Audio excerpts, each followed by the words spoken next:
All right. Thank you all for coming tonight. Appreciate you taking the time out of your evening, your Monday evening. And so my name is Lawrence Brown, and I am the president of BTOP, Bloomington Transportation Options for People. And we have been doing this Livable Cities speaker series for the last year and a half. And today you will hear our sixth speaker that has come to Bloomington to hopefully enlighten. And BTOP is a group that specifically tries to improve the transportation options in Bloomington. And this is being sponsored by the Indiana chapter of the American Planning Association. And it is National Community Planning Month. And as part of that, they decided they would sponsor our next speaker, and our speaker was in Indianapolis today and gave a presentation to about 110 people, and he will go again tomorrow for 3 more presentations in Indianapolis.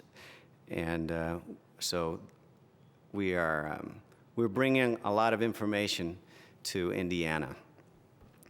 And this is also being if you are a professional planner, you can use this as certification for continuing education. And so we want to make sure that you know that. If you haven't, we'd like you to sign the register out front so that we know that you came and know how to inform you of future speakers. We'd also like to thank the City of Bloomington for providing this great facility to us for nothing. And they've also provided us a lot of help in getting the word out about this.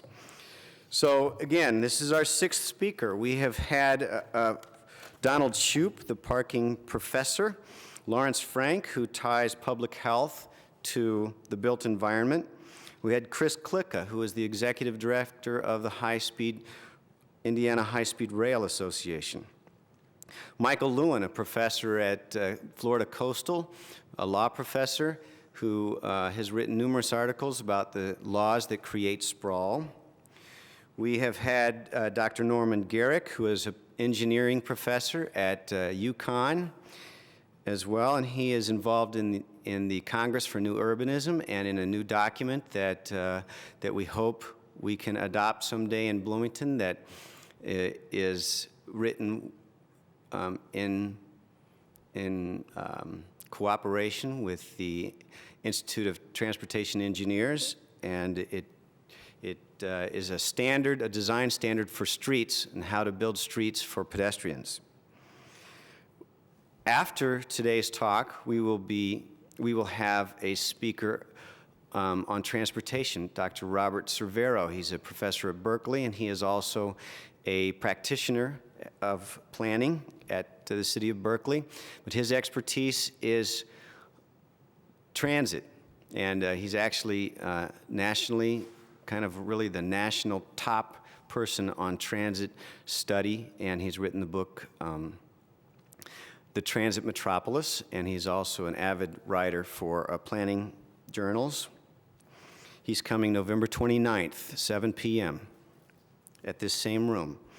And then Dan Burden, he is the Walkable Communities Incorporated director, and extremely well known throughout the nation for advocacy for pedestrian-friendly communities.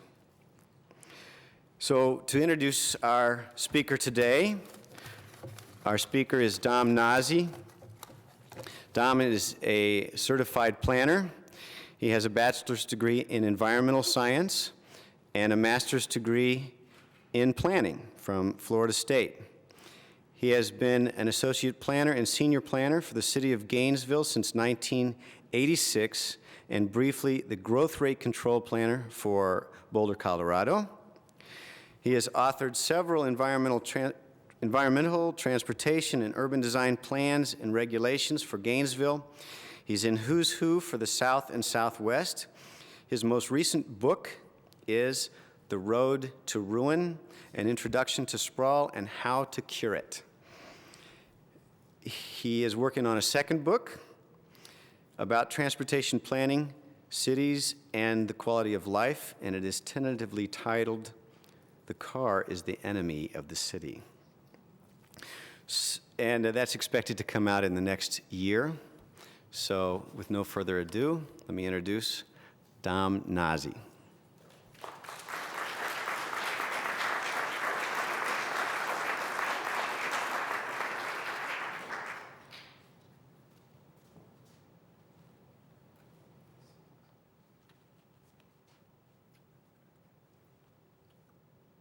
I want to start by saying how excited I am to be here to speak to you tonight, partly because about a year or so ago, my former employer, the city of Gainesville, Florida, issued an edict that said that Dom Nozzi shall not deliver these controversial speeches within 100 miles of the city of Gainesville. So I want to warn you that some of these views are perhaps rather dangerous and subversive. So I hope we're all ready for what I have to say tonight.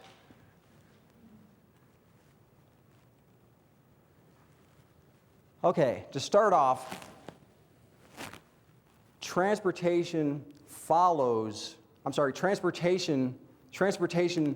delivers us or is the beginning of what our future will be in terms of sprawl and quality of life and environmental conservation for our communities.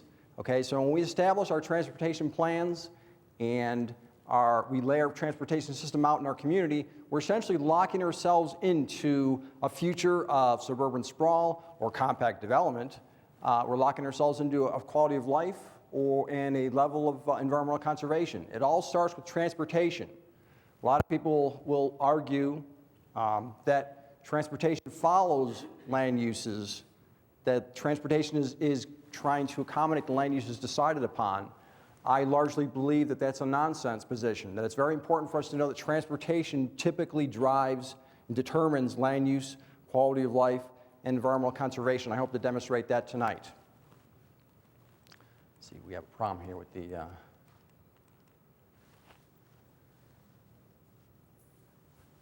we want to remove this guy? We have to hit the right click or left. You can move the cursor to the next and just make sure you don't hit the button.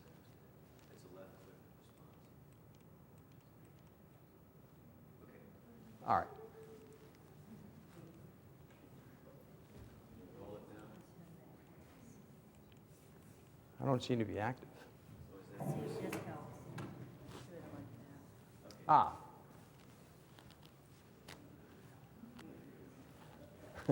Okay, this is one example of how transportation really determines land uses.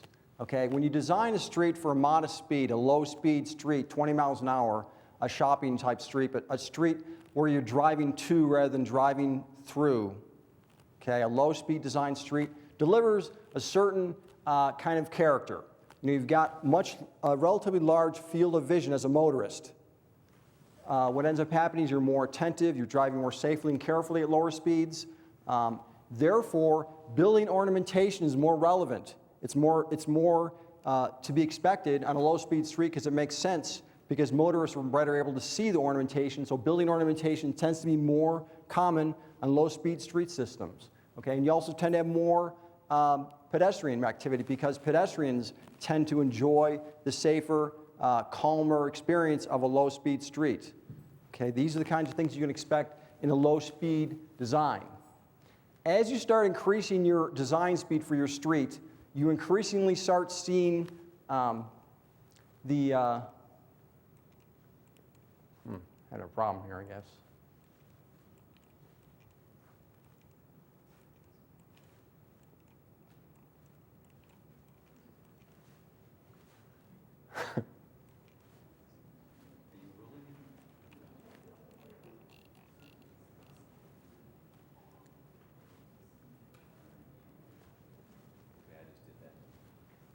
All right, maybe we have to have you do it for me. As we go to higher and higher speeds, we start seeing the field of vision shrink, okay? Ultimately, at high design speed, 50 miles an hour, we start seeing what's called a cellscape, okay? Now, increasingly, retailers along that street have to shout at us to get our attention because we're flying by so quickly. We only have a couple seconds to grab the attention of potential customers. That means that retailers are compelled to put in billboards, large signs, glaring lights, bright colors. It really doesn't matter too much what your regulations say, okay, in terms of controlling this kind of thing. Largely what's happening is that the design speed of the street is controlling what the character of the street is. Again, transportation determining land use. Walter Kulash, a traffic engineer heretic, works for Gladding Jackson, makes the point that when you build what he calls the 50-50 road, the road where you are designing for 50 miles an hour or thereabouts and 50,000 trips per day or thereabouts, you are locking yourself into strip commercial sprawl that no force on earth can prevent that corridor from becoming strip commercial once you develop the 50-50 road. Again, transportation determining land use and things like regulations having very little impact over the character of your street. It really is all starting with transportation. Nothing? Oh, we're still waiting?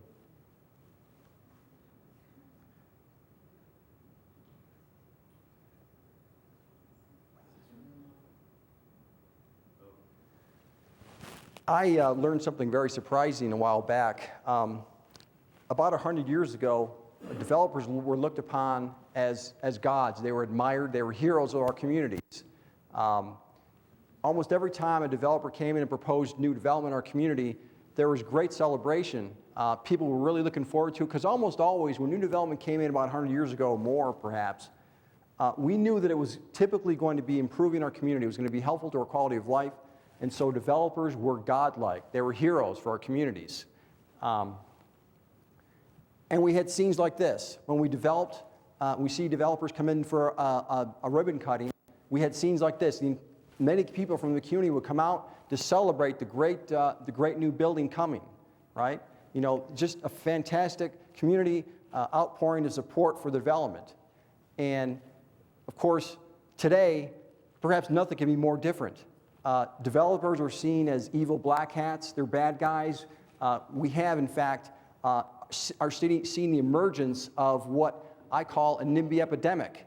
We have an epidemic of terminology we use to refer to people that don't like development in any way whatsoever. And so we have this growing number of terms that describe these kinds of people.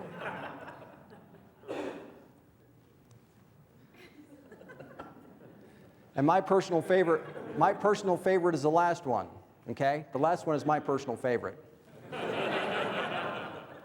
So why on earth do we have this radical shift in how we looked upon developers? They were godlike 100 years ago. Today, they're despised and feared and hated by many people in the community to the point where we had this epidemic. In my opinion, it's largely explained by this, okay? About 100 years ago, our design imperative was a design to make people happy. This was how we designed, to make people happy. That was our imperative. That's what we designed for primarily. Now, since then, over the past several decades, we've shifted our model. Now the design model says, we shall design to make cars happy first, okay? This is what we get. The commercial corridors, making cars happy, delivers us these Anywhere USA corridors that no one can be proud of. There's no civic pride here, okay? This is the outcome of designing to make cars happy, and I believe largely fuels this NIMBY epidemic because increasingly people can understandably expect that new development will deliver car-happy design, okay? Not design for making people happy, but car-happy design, which is almost always awful for any nearby neighborhoods, okay? What ends up happening as a result of this is that we think and see like motorists. We look at new development plans or site plans. We're thinking, how is this development going to be for my Ford? We're not thinking about how it's going to be for little Bobby and Susie. We're thinking about how it's going to be for our Chevy, right? That's our focus. It's a zero-sum game. Oftentimes we think, we can have win-win strategies. We can make everyone happy with this development. But in fact, almost always when we build to make cars happy, every other form of travel loses. You make cars travel easier, you're going to make transit more difficult, pedestrian more difficult, and bicycling more difficult. Economists call it the barrier effect. You create barriers almost always when you build to make easier car access or easier car travel. You create barriers for all other forms of travel. Okay, it's a zero-sum game. Cars win, other forms of travel lose almost always. A big problem we have as well is there are clashing values in terms of what we're looking for and what cars are looking for. Cars want to see radically different things than people. Cars want big, high-speed roads. They want big, massive asphalt parking lots. They want large spacing, big dispersal, big sprawl of community, low-density communities. Okay? People almost always look for the opposite of that. People want compact, modest, human-scaled spacing. They really dislike high-speed roads. They prefer low-speed, modest, narrow streets. Okay? That's what people are looking for. And so we have clashing values. The tragic dilemma that's emerged over the past several decades is that we are breeding car cheerleaders. Over time, more and more people, understandably so, because that's the only way you can get around is by car increasingly. We have people cheerleading for cars increasingly, people going to city council meetings demanding their elected officials make conditions better for cars. The unintended consequence is that we become our own worst enemy. We unintentionally worsen our quality of life because by making cars happier, we're actually unintentionally lowering our quality of life. Okay? So we have this terrible, tragic reality, this terrible, tragic dilemma of unintentionally hurting our own quality of life when we call for better conditions for our cars. So what ends up happening is that we are motorists first and business people second. We are motorists first and Republicans and Democrats second. We are motorists first and environmentalists second. Everything comes after the car when we're in a car-based society. Everything is second to the car in terms of what we do and what we are concerned about. And as I said, there are clashing values. Okay, clashing values. Here I'm going to show you an example of contrasting shopping experiences. This is the shopping experiences that cars look for. Okay, the classic car shopping experience. And then conversely, this is the experience we can expect when we design for shopping for people. A radically different vision, a radically different experience. Okay, car values are radically different than people values. Big differences in habitat design for the two. Clashing values. Now, my message is not all about getting rid of cars. People often think that that's the case. My point is not getting rid of cars. My point is that we need to stop pampering cars to the extent that they dominate our world. Okay? It's very easy for cars to dominate our world if we pamper them. We must avoid pampering them because they very quickly dominate our world. As I said earlier, they cause zero-sum problems. They create barriers to other forms of travel. They can very easily dominate our world. So this is a tradition, this is a design tradition for streets that we have largely abandoned. A more complete street where you accommodate all forms of travel. As you can see, we're accommodating transit, we're accommodating pedestrians, we're accommodating bicyclists. On-street parking is really helpful for retail health, really healthy for pedestrian life. The buildings, as you can see, are behaving themselves. They're pulled up to they're butting up to the public sidewalk. They're forming an enclosed outdoor room. That kind of enclosure is a really pleasant experience for pedestrians. The sense of enclosure is really important. When you lose that enclosure with huge setbacks, buildings behind parking, for example, people feel exposed. It's a really unpleasant experience compared to the sense of enclosure you get with this human scale design and the street examples we're seeing here. And then, for example, again, contrastingly, this design making cars happy, the Anywhere USA street design experience, a really great place for high-speeding cars, inattentive motorists, unsafe travel, buildings starting to turn their back on the public realm, the streets and sidewalks, pulling themselves back from it because the street's becoming more hostile. Great place for cars, really unpleasant place for people. You tend not to see pedestrians here. This is the experience we can expect from making cars happy as our design imperative that we've been involved in for the past several decades. So when we go to improve the car habitat, there are things that inevitably happen. Number one is that inevitably the people habitat declines, as I was saying. Number two, indirectly from that, or what follows from that, is that the wildlife habitat also declines. Because what happens is that you harm your people habitat in your cities. That increases the market interest and pressure on people wanting to leave the city and to live in more peripheral locations in the community. They want to escape the low quality of life. They want to live in the sprawling locations more so than in the past. And that means that we increasingly steamroll those real important wildlife habitat areas in the periphery of our communities. So what happens indirectly is that improving our habitat results in declining people habitat, which results in declining wildlife habitat. Inevitable process. This is not an image of a German city just after being bombed in World War II. Okay? This is a recent image of Houston, Texas. Life is great for cars in downtown Houston. There's plenty of parking, plenty of places to park your cars. There's plenty of affordable housing for cars in downtown Houston. You know, there was a German architect that famously said once that putting a parking lot in your downtown is the same thing as putting a toilet in the middle of your living room. And this image, I think, really gives us an example of that. It's really an awful place to be if you're a person. You know, who wants to live in a place that's essentially a lunar landscape parking lot for cars? I'm sure Houston's got a lot of people fleeing to outlying areas because the downtown has just become an awful place to be. As many of you, I'm sure, know, in Europe, the private realm, the insides of homes, are pretty modest by our standards. Okay, pretty modest. Their private realm compared to ours is really modest. By comparison, the American public-private realm insides of our homes are palatial oftentimes. Even people that are lower in income, even lower income, more modest households have pretty nice insides on a world standard. But, I mean, it's just palatial what we have in the private realm in America. Now, by striking contrast, you look at the public realm, the streets and sidewalks and parks. In Europe, this is a scene of a major commercial street in Paris. Okay? Every day we were staying here in a hotel. Every morning we'd go out into the streets and we'd experience this fantastic experience of people smiling, being happy, friendly, sociable. Just a fabulous experience. The building ornamentation was spectacular. It was very festive. An enjoyable experience every morning awaited us in the public realm. And this public realm is an equal opportunity public realm. Everyone enjoys this quality of life because it's accessible to all of us, regardless of income or status, race, or your minority group or whatever. All people enjoy the public realm quality of life. By contrast, the American public realm is perhaps the most miserable in the developed world.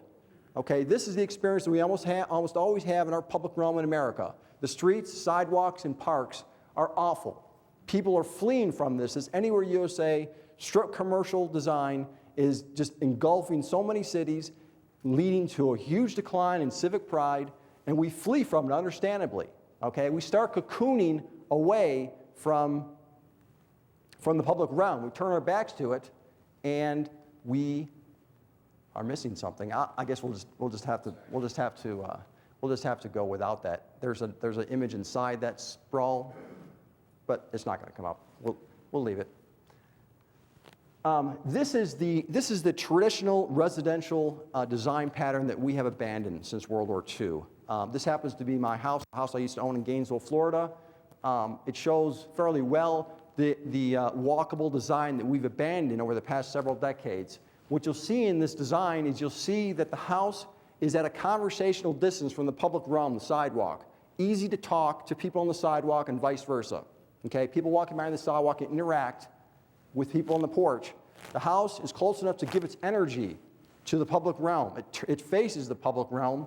The windows, the doors are facing. They're close enough so that there's energy given back and forth. There's more citizen surveillance, so there's more citizen crime control that results naturally from the fact that people in houses can look out on the public realm and see if there's any problems that need to be reported, and vice versa. People on the sidewalk are close enough to be able to report on any problems experienced in the house.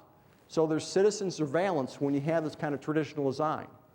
By contrast, you know, for several decades we've been doing this, designed to make cars happy. We had the situation where the protruding garage where the car lives forms what's known as a snout house, okay? There's probably no public realm here. There's probably no sidewalk in this kind of design, this suburban design, okay? Now, the garage is so prominent that what we have essentially, the message this building sends us is that a car lives here and the people live in an accessory unit out back, okay? That's what this tells us. And what kind of rewarding experience would you have if you walk by a place where you're essentially seeing the house turn its back to you? You know, there's nothing being given to the public realm here. It's all about the car. Anthropologists looking back, archaeologists looking back at the ruins of the American civilization will have no difficulty knowing what Americans were most concerned about. It will not be difficult for them to know what we're all about. Now, what happens is we're turning our backs so much that we're cocooning ourselves from the public realm. The public realm is so miserable that we cocoon ourselves, we turn our backs on it, and we start living vicarious lives. We become a nation of loners, okay? We start having vicarious friends through our television shows because we're abandoning the public realm where we normally would meet friends, engage in sociability. It's all vicarious increasingly, and it increasingly becomes a more empty, sterile life because there's really little you can experience in terms of sociability and sense of community by cocooning yourself inside your home and watching television all the time. Okay? And this is actually an unrealistic image because almost always we never really watch television even as a family. We usually watch alone or with one other person. So even this is kind of unrealistic in its images. This is an image of Gainesville, Florida's main post office, built about 100 years ago. A magnificent building, magnificent. It was the kind of building that I would take out-of-town guests to show off my city because it was such a magnificent building. It was so wonderful, really, really impressive building. You know, the columns, the masonry, it was just a fantastic building. By contrast, in recent years, this is the new main post office built in Gainesville a couple of years ago, okay? What has happened is that building ornamentation has become an expendable extravagance. We've fled from the public realm, and so now it's an extravagance to build buildings that have ornamentation that evoke civic pride.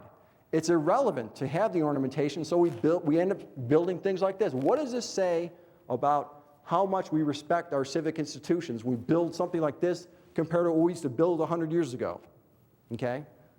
Let's look at the location of those buildings. This is the location of our post office in 1910. Terminating the vista. Terminating the vista sends the message that I am an important building.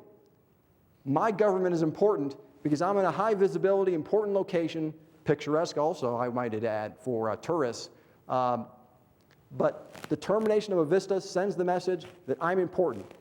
By contrast, the more recent main post office the city built in the suburban sprawl location, peripheral location in the city, is in this kind of a scene.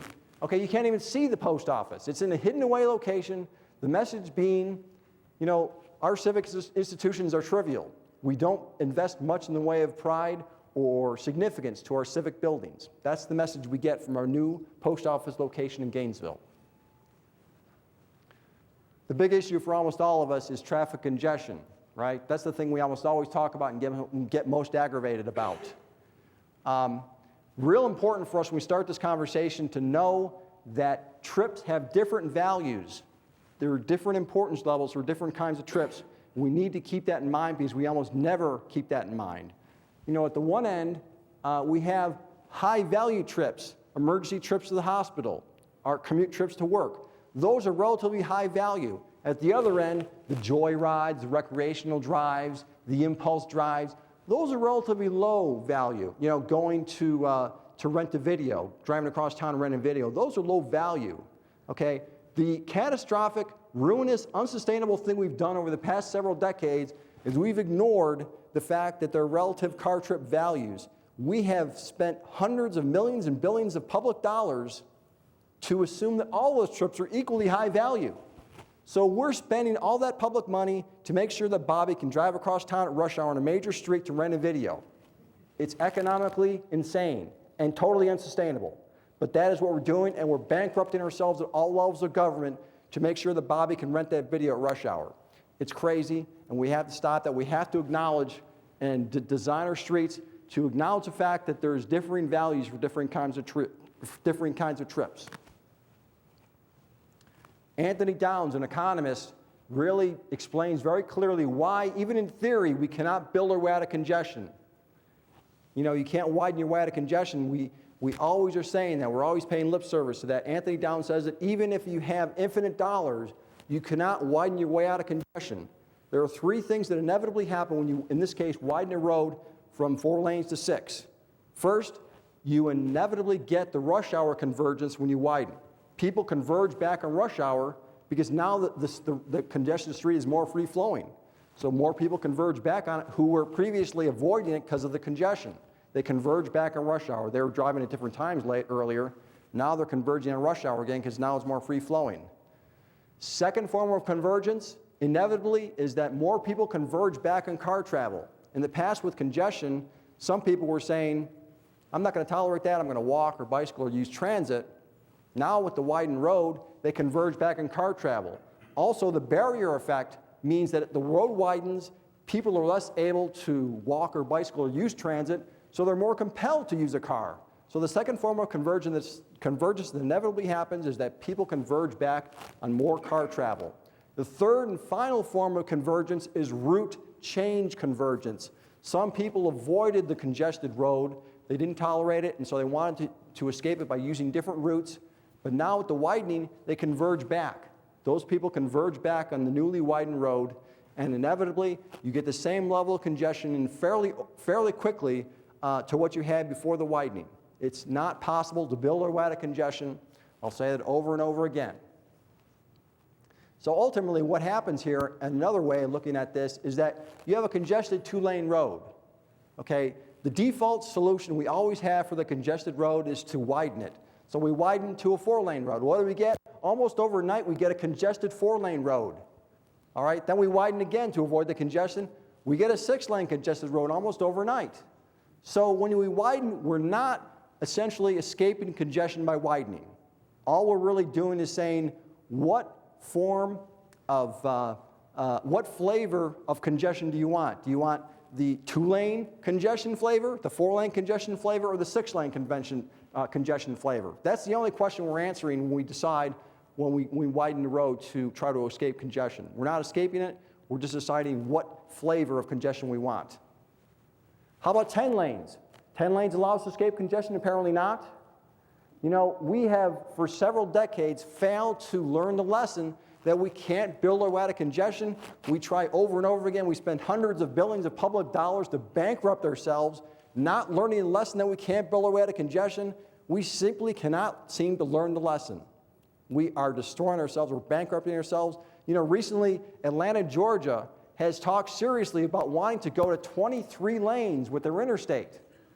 Atlanta says we can build our way out of congestion. I say they can't. Okay? You cannot build your way out of congestion. It's just theoretically impossible.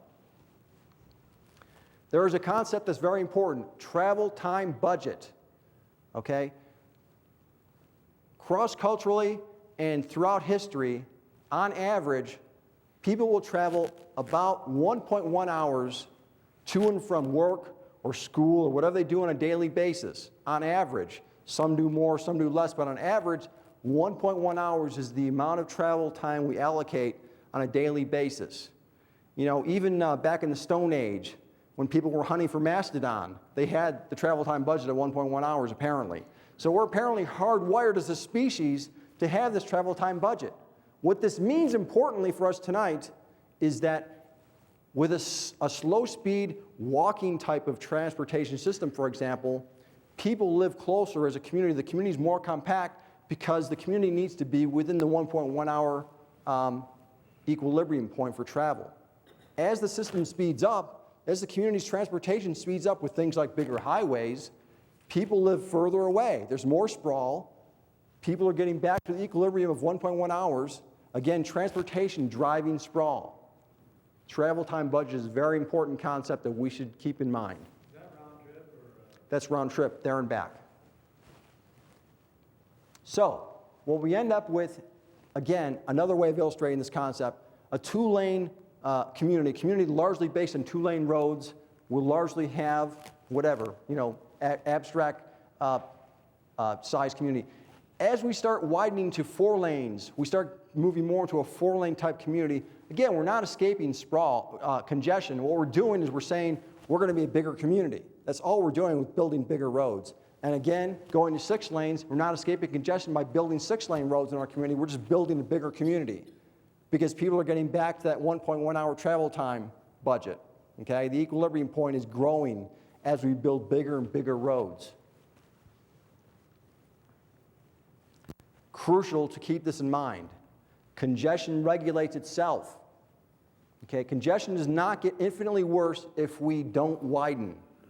We often think, mistakenly, that if we don't widen, the congestion will get worse and worse every week. You know, every week, one week it'll be a half-mile backup. The next week it'll be a mile backup. The next week it'll be a mile and a half backup, and on forever. We believe that congestion will get infinitely worse. In fact, congestion regulates itself because some people have a certain tolerance level for congestion. They say, I'm not going to put up with this anymore, and I'm going to do something else. I'm going to live closer. I'm going to travel a different way. I'm going to travel at non-rush hour times. Congestion regulates itself, but when we widen to escape the congestion, we short-circuit the self-regulation. Okay? We must avoid widening as a solution to congestion because congestion will regulate itself. We have to keep that in mind. We often fail to realize that. We often think congestion will result in intolerable gridlock. It'll get worse and worse and worse, and that's just not true. Congestion regulates itself. I understand this word is not as commonly used here as it is in Florida, but in Florida, traffic engineers will often say, if you don't widen your road, you will have a failed road, okay? A very inflammatory term that suggests that the world's going to come to an end. People are going to die if you don't widen the road. It sounds catastrophic, and people hear that and they think, well, we must widen. I mean, what else can we do? It's going to be a disaster if we don't widen it. We can't have failed roads. It sounds like hundreds of people will die. What they're not telling us is that the failed road really means that we're going to get maybe a couple more minutes of delay. It's not a catastrophe. It's just more delay is what the failed road really means, but that's not what the failed road term suggests. The failed road term suggests catastrophe, and that's precisely what traffic engineers often leverage to have the community do whatever they can to escape the congestion by widening.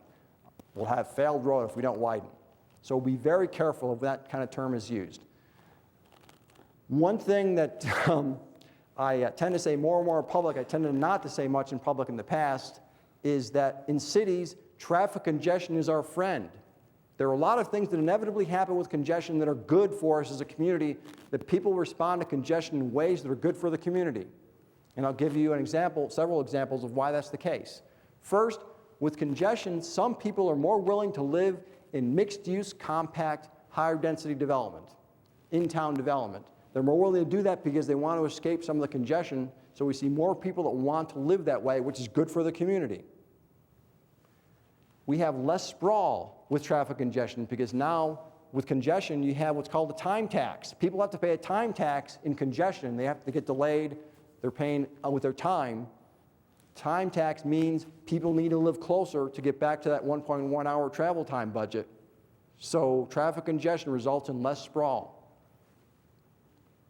There is less, on a regional basis, and this is something that we almost always fail to understand or see. We think the opposite. Oftentimes they justify road widenings to say that road widenings will result in less gas consumption, less air pollution.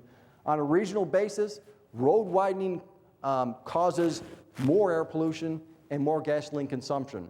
Okay, traffic congestion results in less air pollution and less gas consumption because what happens with congestion is that we start shaving off the more low-value car trips.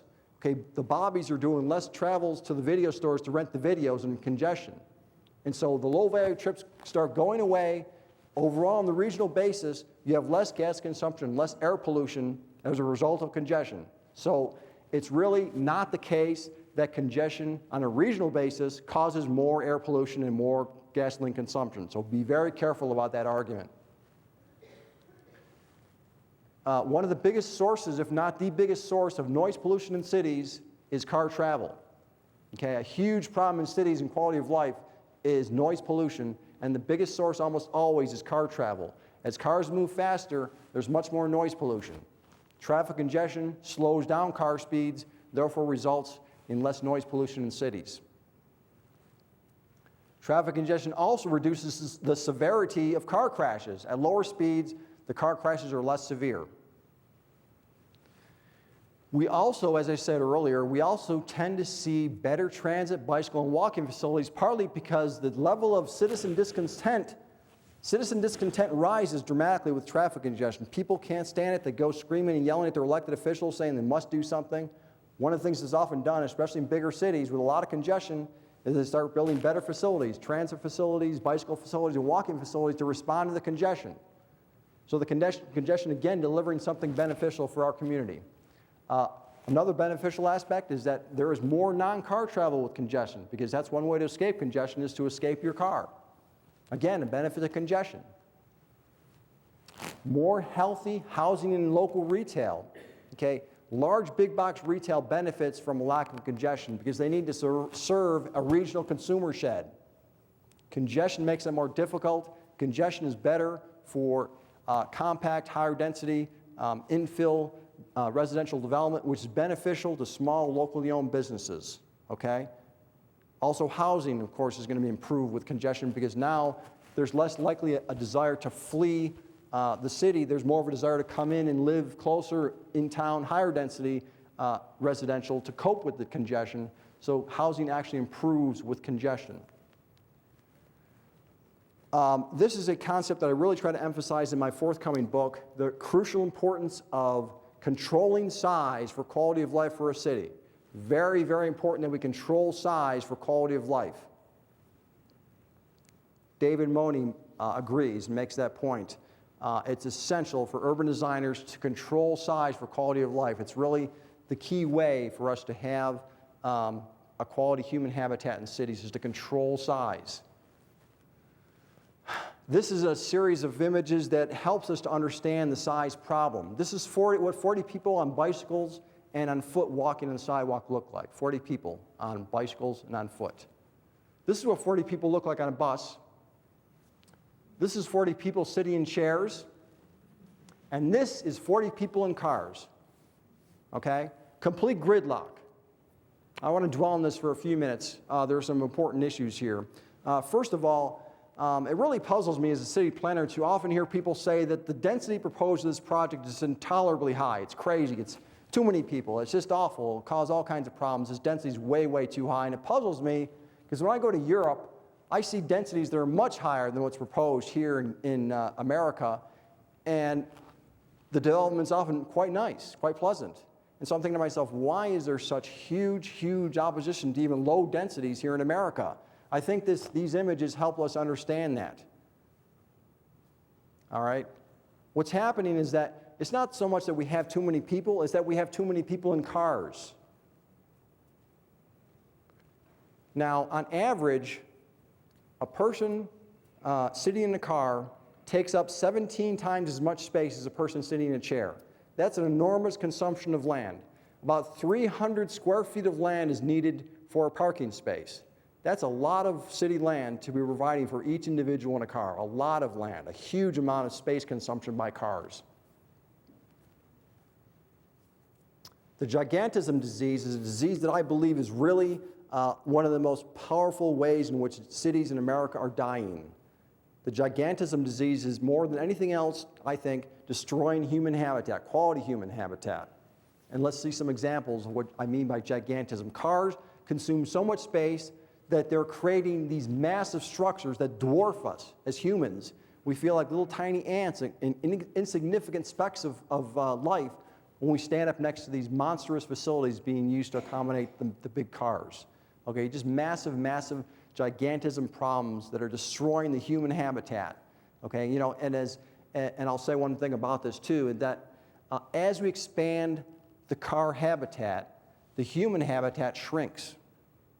Okay, and this is a great example of that. The human habitat shrinking when we build these monster, gigantic facilities. We also have monstrous geographic sizes for our communities. The suburban sprawl endlessly moving in all directions, creating endless residential sprawl in all directions. The geographic size of communities is also very important for quality of life and the gigantism disease. Do cities need more open space? I often hear this. I often hear people say the solution to better cities is we want more open space. That'll make our city better. More open space, more open spaces. I hear that all over and over again. I hear it as a mantra, more open space. Let's look at this. Let's look at this and see that, it seems to me like in the suburban sprawl locations, we've got plenty of open space. But almost all that open space is being used up by cars. Roads and parking is where all the open space is in our cities. When we look at some contrasting images of other cities, modest sizing, modest human scaled spacing, modest sizes. I argue that almost always cities need less open space, not more. We need less open space for quality of life. To improve the quality of life of cities, almost always we want to reduce sizes, not more open space. We want less open space and creating these fantastically wonderful, charming, romantic, human-scaled spaces in our cities. Forgiving car street design. For several decades now, we've been designing what's known as the forgiving street, the street in which traffic engineers are seeing people crash into trees. They crash into parked cars, on-street parked cars, sometimes into buildings. And the common sense solution for those traffic engineers is to remove those obstacles. That'll reduce crashes, right? Seems like common sense. What happens unintentionally, though, is that we remove those things, and what we're doing is we're forgiving people for high-speed, inattentive driving. Okay, they drive off the road because they're driving too fast or too recklessly, and we forgive them by having all those obstacles removed. Well, it doesn't take a rocket scientist to know the result of what will happen. We make it easier to drive recklessly and at high speeds and inattentively because now the consequences are less. So guess what? We have more reckless driving, more speeding, more inattentiveness, more cell phone use, more makeup going on while we're driving because we can get away with it on the forgiving road. So the forgiving road, unintentionally, surprisingly perhaps, gives us less safe roads because we can get away with driving less safely, more recklessly, more inattentively.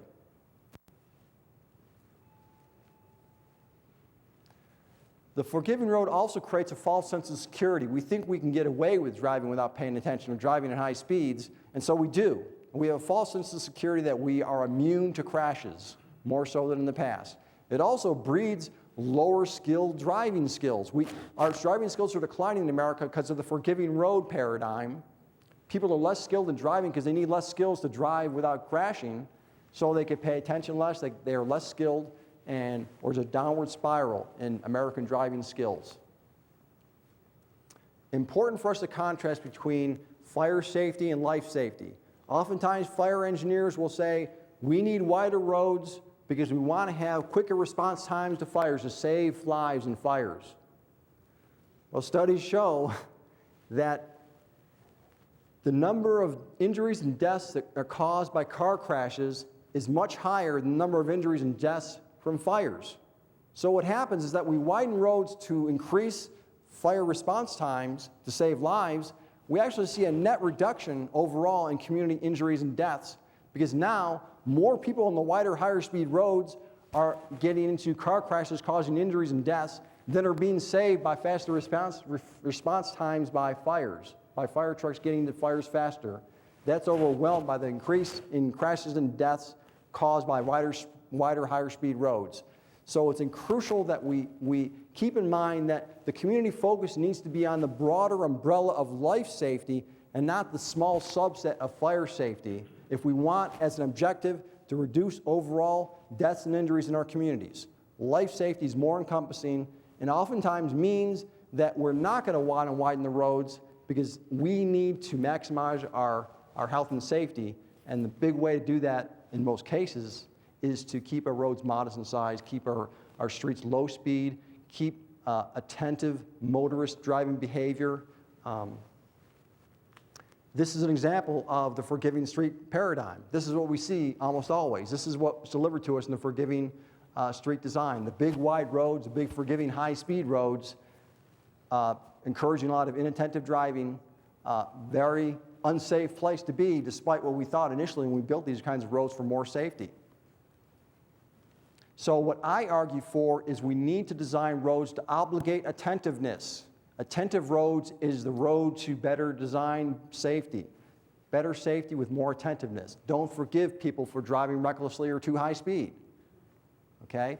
Now, a guy by the name of Hans Monderman, a traffic engineer, Dutch traffic engineer, is making the point around the country these days that he's finding that it's important for us to move more in the direction of what he calls naked streets.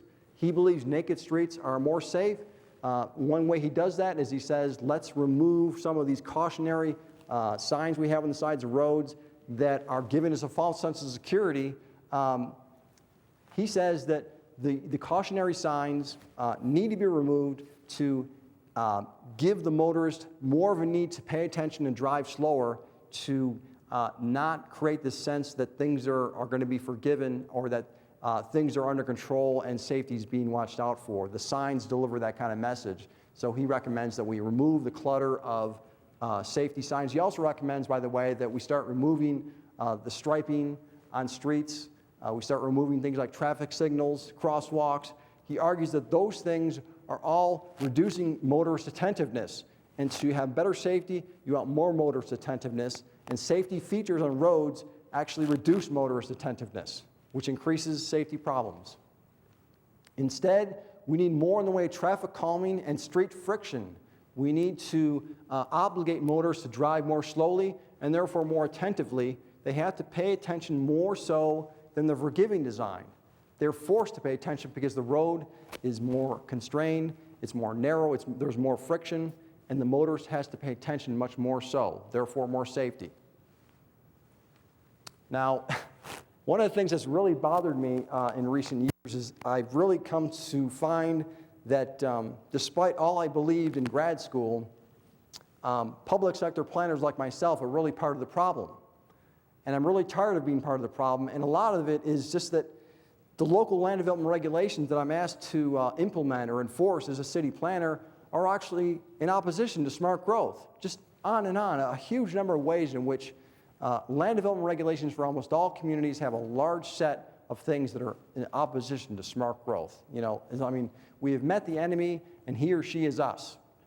And let me give you some examples. First, to define smart growth, I would define it quickly as transportation and lifestyle choices, compact development, you know, pretty standard way to define smart growth.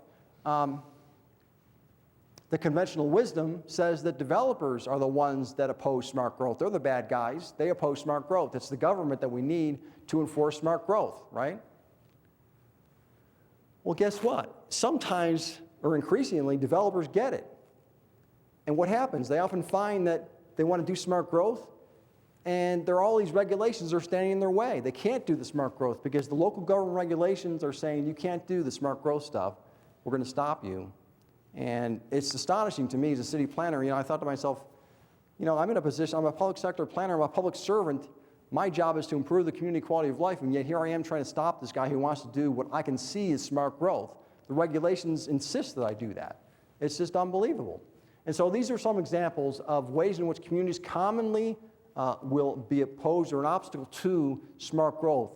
Very commonly, local government development regulations will set residential density caps on new residential development, oftentimes inappropriately low in locations where we should have higher densities, particularly in-town densities or downtown densities should be higher than they often are based on the density caps we have in land development regulations in our communities. Also, and this is really, really important, perhaps the biggest way in which local government regulations are an impediment to smart growth is that very often local communities require parking, often excessive amounts of parking, and it's just totally incompatible with smart growth because, as Donald Shoup has once said, or actually as I've said in following Donald Shoup, parking requirements by local governments are a fertility drug for cars. Okay, they're practically begging us to drive a car when we provide all that free and abundant parking. You know, we're talking about trying to encourage transportation choices and trying to encourage less single-occupant car travel, yet governments requiring all this free and abundant parking is doing the exact opposite. We're begging people to drive alone We require all this excessive parking on the part of developers. I often say, you know, if I'm a business person, I'm not going to cut my own throat by providing too little parking. The problem, in my opinion, these days is not that developers will provide too little parking. The problem these days is that developers will provide too much parking. And so what I was successfully able to do in Gainesville is set parking caps, not parking floors. I was able to say to Gainesville, let's set a maximum for the parking that can be provided. You can provide 0 to a maximum instead of what almost all communities say, and that is you must provide at least this number, if not more. I'm saying let's go in the opposite direction. Set a maximum instead of a minimum. Crucial for smart growth. Crucial, crucial, crucial. Mixed use and granny flats, very commonly not allowed by community regulations. Very commonly not allowed, very important for smart growth. Okay? Granny flats being accessory dwelling units.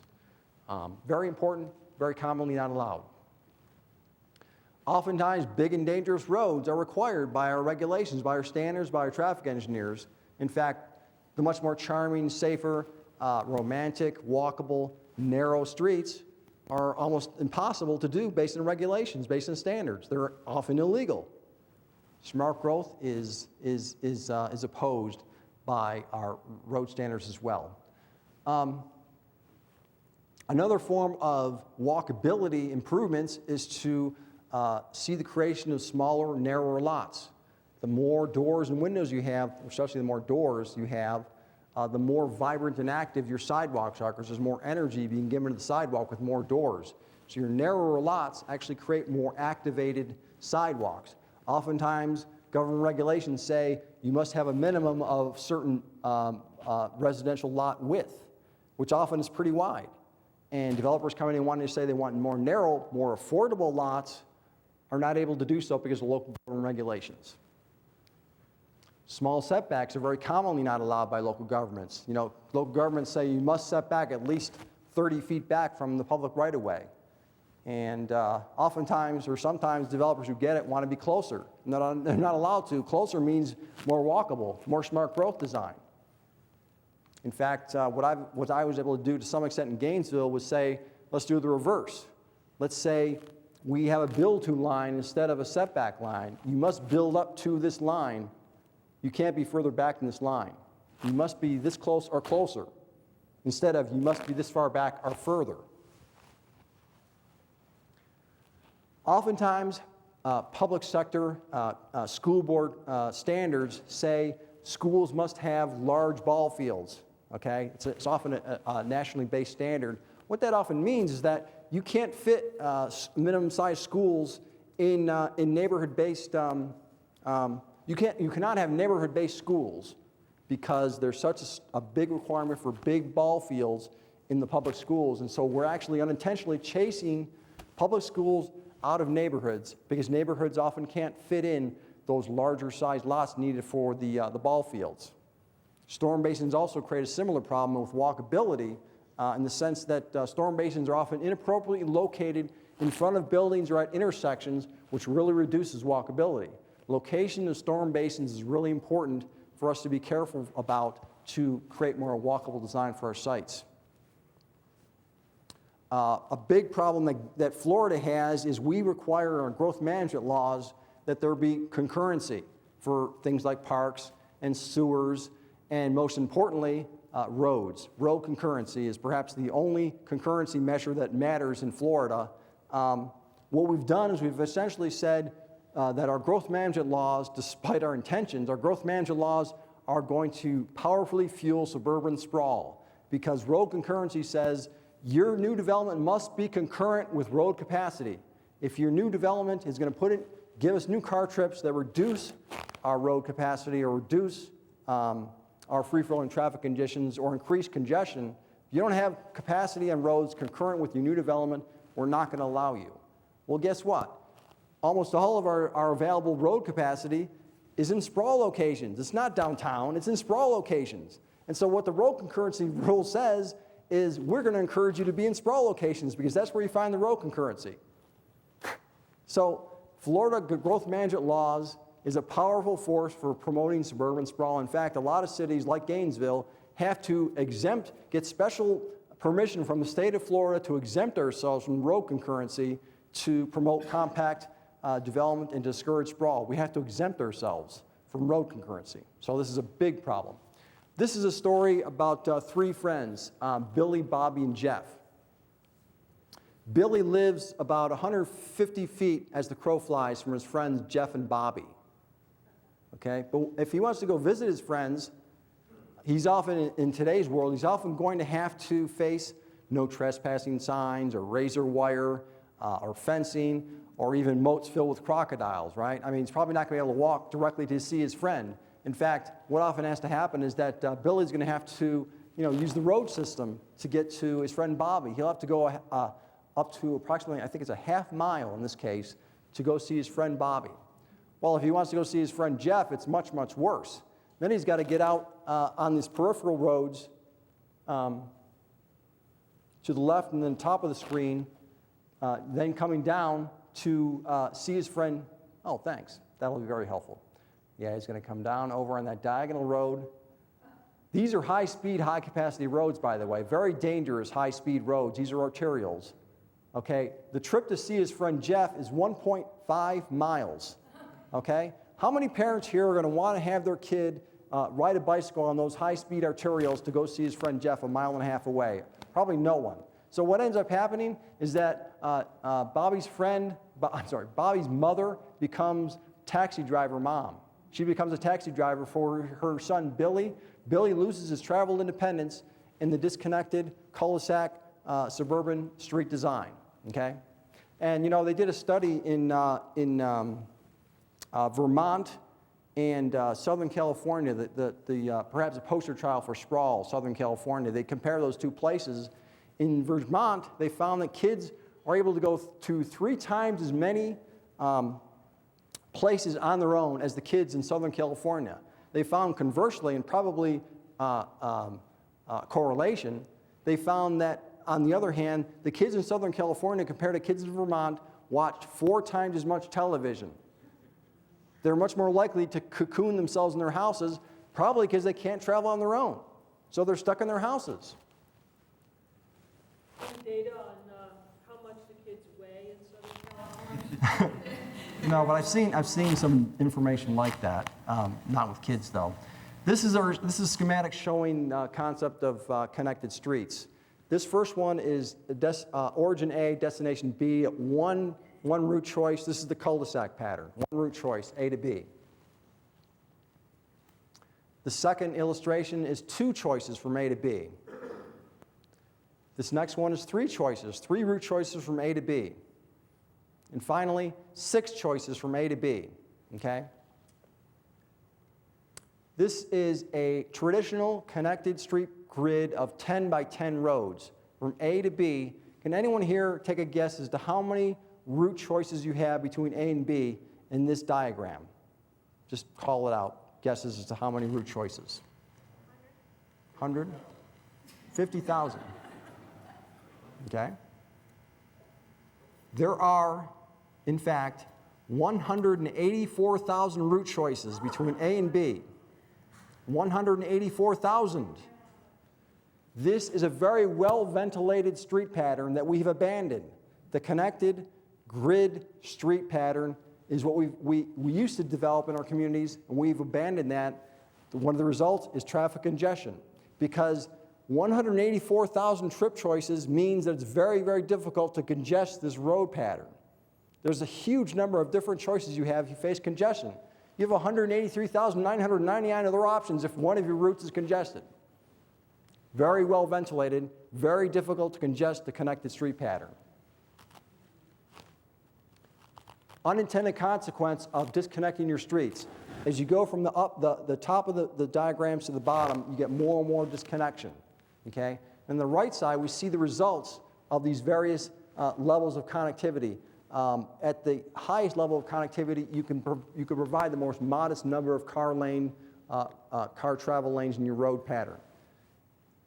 As you get to more disconnected street patterns, you get larger number of lanes that you must provide, and ultimately, you get even larger number of road lanes that you have to provide in your roads, when you really, really disconnect your street patterns. Because what's happening with disconnected streets is you're putting more and more of your trips on fewer and fewer roads. That means those roads must be bigger and bigger to accommodate the trips, because there's fewer roads that are handling the car trips.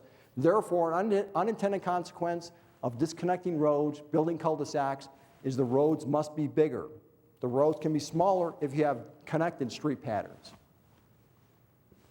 Dan Burden, one of your speakers in the near future, makes a really good point about what's going on here. You know, cars are really happy when there aren't any cars around, and people are actually rather happy when there are people around, because we're sociable as a species. We like other people being around. It's really a pleasant, festive, sociable experience, friendly experience. And again, you know, clashing values, clashing habitat interests between cars and people.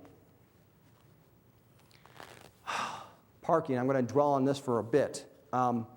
Downtown parking, do we have too much parking?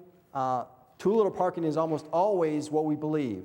You know, our downtown doesn't have enough parking. There's a parking shortage. We need to provide more parking. Or do we have too much parking? Okay? Let's look at that question. The first question should not be necessarily, how do we provide more parking? The first question we have with parking as a problem is the question of what our community vision is. That's the question we have to start with, because then we get different answers than an inappropriate first question of how do we provide more parking. That's not the obvious first question if we perceive a parking problem or a parking shortage. We have to ask the right questions first. In this case, the first question that's appropriate is, what is our community vision? Is this our vision? If so, then maybe it is true that we should just provide more parking. Okay? If this is our vision, this is what we provide. Or what about this? If this is our vision, then maybe we have different things we should be doing in terms of parking. Maybe it's not so much providing more parking. Maybe it's things like looking at the efficiency of the parking we have already. Almost all cities use parking inefficiently. They don't share it enough. They don't price it properly. There's too much free parking. There's too much underpriced parking. And so the parking tends to be used inefficiently. It's not that there's insufficient parking. It's that the parking is inefficiently provided. And so oftentimes, you want to achieve the human high quality of life habitat. The strategy is not so much providing more parking. The strategy is, let's use parking efficiently. The keys for a healthy downtown, there are a couple. First, agglomeration economies. Cities, to be healthy, need agglomeration. They need clustering. They need clumping. They need compactness. They thrive when there is more agglomerating, more businesses closer together, more residences closer together. That's what makes downtowns healthy, okay? To be competitive, downtowns need to leverage their strengths. The primary strength that downtown has, the competitive leverage downtown has over suburban America, is compact, walkable charm. That's what the competitive leverage can be for a downtown. The downtown can always, well, not always, but the downtown can successfully compete against the suburbs by leveraging compact walkability. It can never outcompete the suburbs on parking. It can never outcompete by providing more parking, more free parking than the suburbs. The suburbs are always going to win that competitive battle. It's always going to be a competitive mistake for downtowns to try to compete with suburbs on suburban terms. Downtown needs to compete based on its own terms. What ends up resulting in consequence of this is, as I will often say, there's perhaps nothing more detrimental to a downtown than surface parking, especially free surface parking, off-street surface parking, that is. Nothing more deadly than that. The off-street surface parking creates gap-toothed dead zones in a downtown, and it really harms walkability, the competitive leverage. It harms walkability. It also really hurts agglomeration economies. To provide big surface parking lots means you're dispersing your downtown and really hurting downtown health. Big roads and big parking disperse downtowns. Okay, people can live further away. People want to live further away because you've got this more awful quality of life in your cities, and so people are dispersing. There's lower densities. Again, harmful for the health of downtown. big roads and big parking disperse, causing real health problems for a downtown. Transit, attentive slow-speed roads, and efficient parking attract. They provide health to a downtown. They create agglomeration economies inherently. Okay? Transit attracts, compacts, infills, clusters, compacts. The downtown competitive leverage, a good visual example contrasting what I'm talking about. The competitive leverage is the image on the left. Okay, the compact, walkable, charming kind of ambiance. The image on the right is the suburban, plenty of free parking design. Downtown, the downtowns are never going to outcompete the big box retailer on provision of parking, okay? Downtown competitive leverage is compact walkability. Keep that in mind when you talk about downtown parking needs. All right, tactics. What are the tactics regarding parking? First, minimize, as I just said, minimize the amount of off-street, especially free off-street parking you have in your cities, especially downtown. Downtown surface parking is deadly. On-street parking, by contrast, must be maximized. You must provide as much as you can, okay? The on-street parking, properly priced, is going to create a layer of protection for pedestrians. Therefore, it's a more safe, comfortable, pleasant place to be on the sidewalks. They slow down cars because they create more friction on streets, so cars are forced to drive more attentively and therefore safer. Retail is also very benefited by on-street parking because it's so easy and high quality to have on-street parking. People like the ability to run in and out of stores quickly, which on-street parking allows. Garages don't allow, or off-street surface parking lot doesn't really allow run in, run out consumer activity the way that on-street parking does. So it's really helpful for smaller retail to have on-street parking. Donald Shoup makes the point that you need to properly price your on-street parking so you achieve about 15% vacancy on an ongoing basis with your pricing. That's really important because you want to create the perception that there's available parking in your downtown. The biggest discouragement for motorists coming downtown is the perception there's no parking downtown. And so what Shoup recommends is that you maintain a perception there's available parking downtown. It's much more discouraging for a motorist to believe there's no parking downtown than to see the parking is priced with parking meters. Parking meters are less discouraging than the perception there's no parking. Okay, so parking meters often are claimed to discourage motorists. I say motorists are much more discouraged by the perception of lack of parking. So motorist parking, on-street parking needs to be properly priced to create the perception of available parking. One real effective strategy is that downtowns are really benefited when cities own and operate a downtown parking garage and lease spaces in that garage. And by the way, garages are really beneficial for parking in the sense that they really reduce the amount of the footprint taken up or consumed by parking. Parking consumes a lot of space. Parking garages reduce that footprint that's consumed by parking because it's vertically stacked.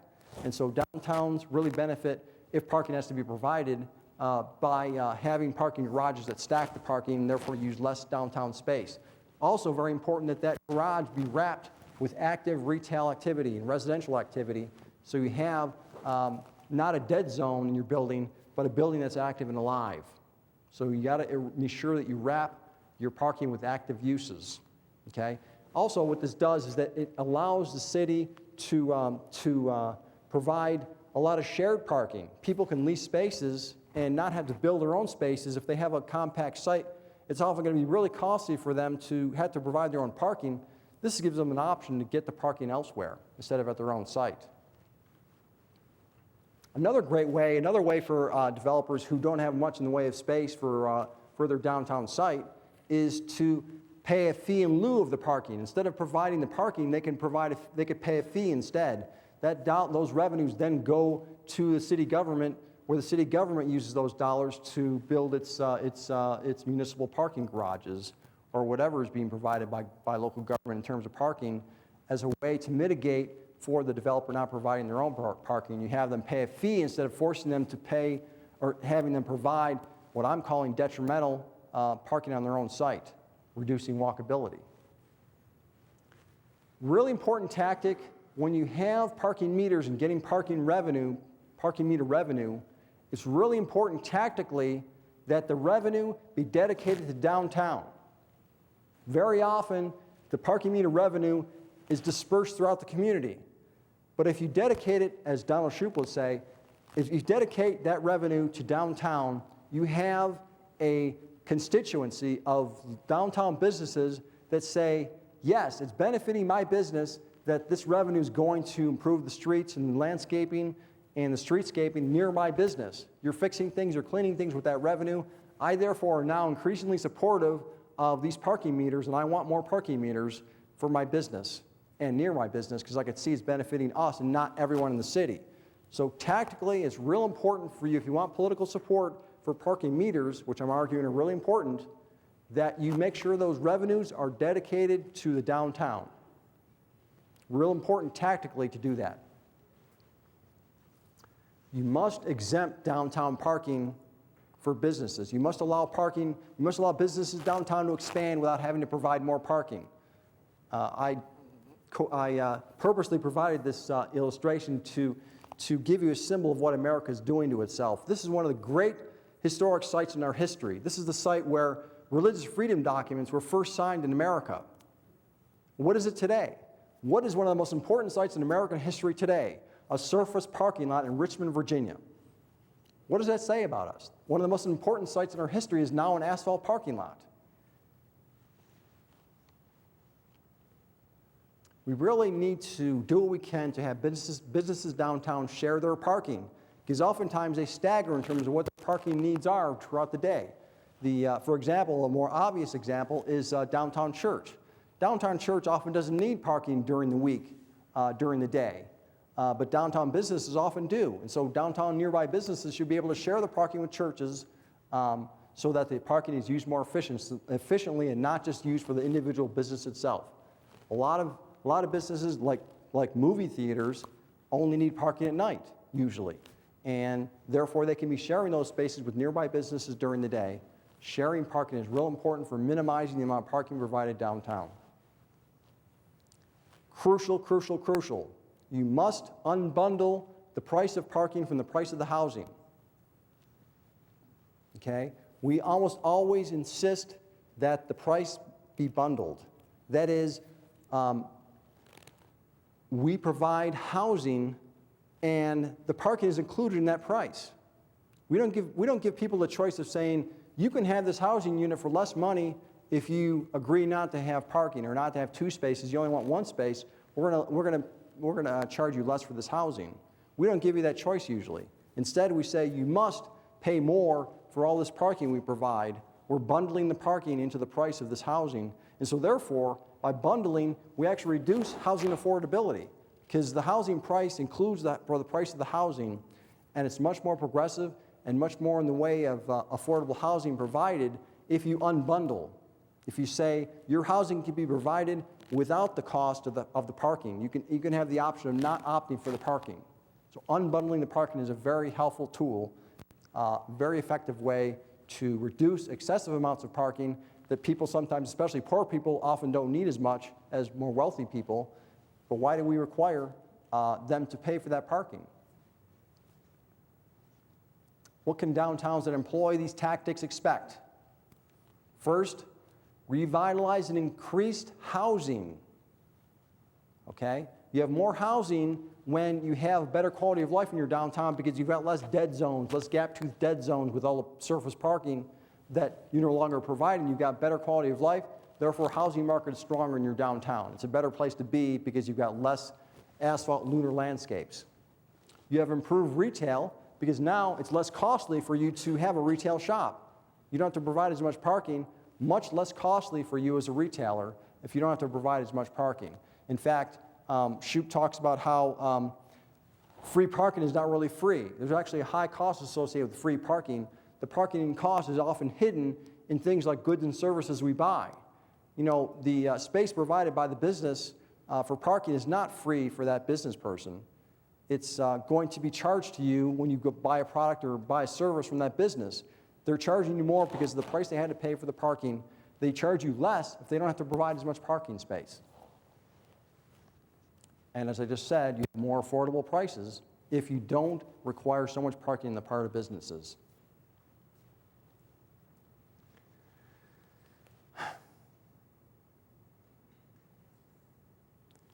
Parking pricing, I guess I already went over this. I beat that one to death. Let's go past that one. You have a higher quality of life with less parking. You know, less of your downtown consumed by parking. You got a higher quality of life when you're parking. I just talked about that. So again, the common question is, how can we provide more parking? That's the common question we first ask when we think we have a parking problem. I'm making the point that no, our first question must be, what is the downtown vision? Is it what we want to, is our vision what's above, or is our vision what's below? If our vision is what's below, which I think is commonly the case, we want to see that we use parking more efficiently. What is to be done? I'm getting close to wrapping up here. I know this is difficult. I know this is perhaps impossible sometimes, but we need to elect people with courage and vision. We need wise leaders, increasingly difficult to find, I know. We need the leadership to elect people who have the courage and the leadership skills to realize that sometimes when they engage in community strategies that they know will result in a better community, they know that oftentimes they will be creating, at least initially, they will be creating enemies, initially at least. And you need to have the leadership skills to recognize that, acknowledge that, and accept that. I often make the point that if you don't make enemies when you're doing something, you're really not doing anything. Okay? You need to realize that you're going to almost always make enemies when you do something meaningful, and you have to accept that as a leader.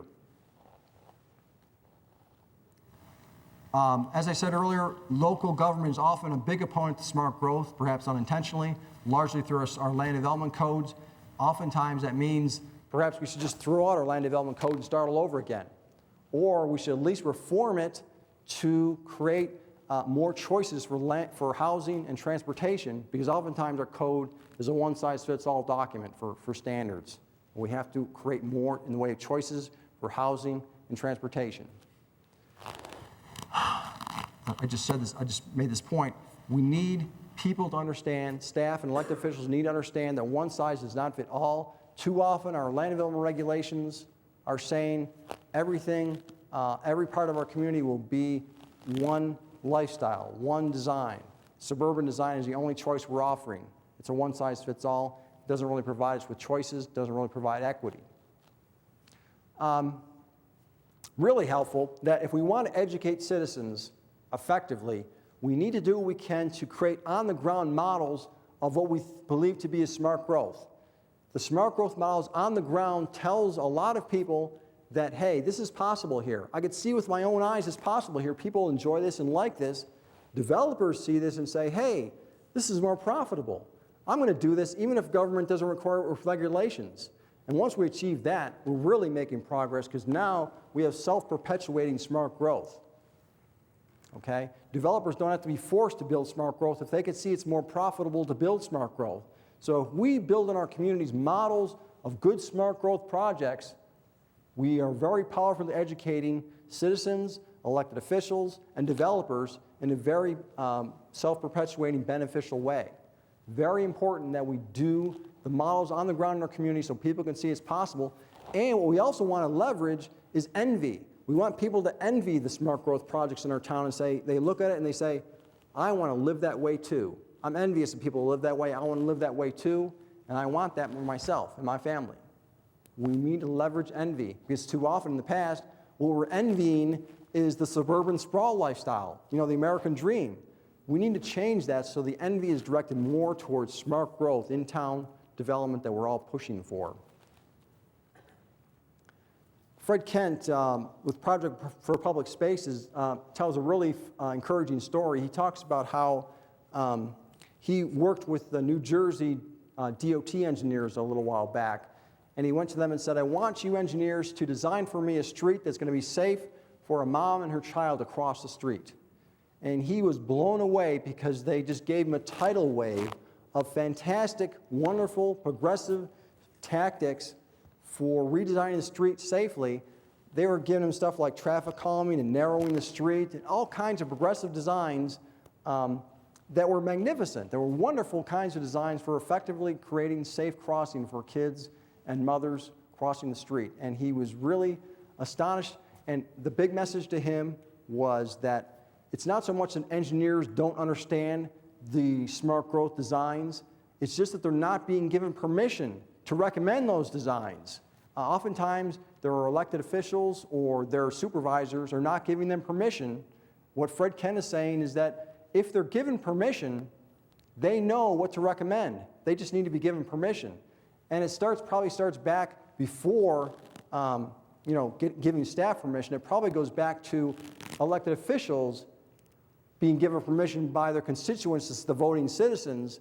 They need to give their elected officials permission to direct their staffs to do smart growth development and smart growth recommendations. So it starts back with citizens as voters. Citizens as voters need to give elected officials permission to call for the smart growth recommendations from the professional staff. So it all starts with the voting citizens. Give permission, give permission.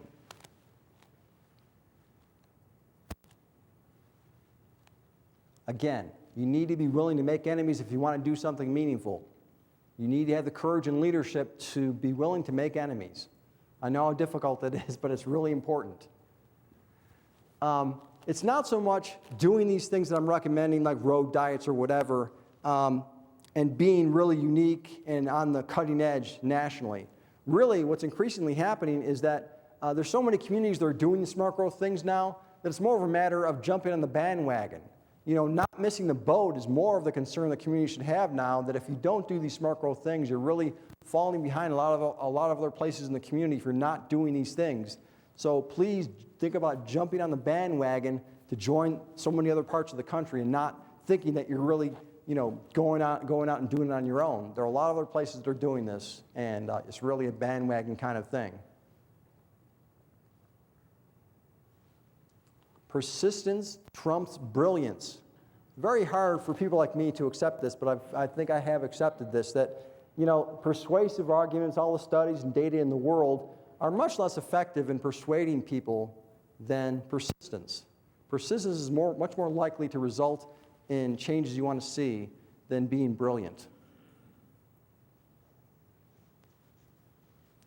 I really believe that it's important that the community be inspired by really effective urban design consultants, the high-quality urban design consultants, and I have a list of them on my website if you want to see some of them by name.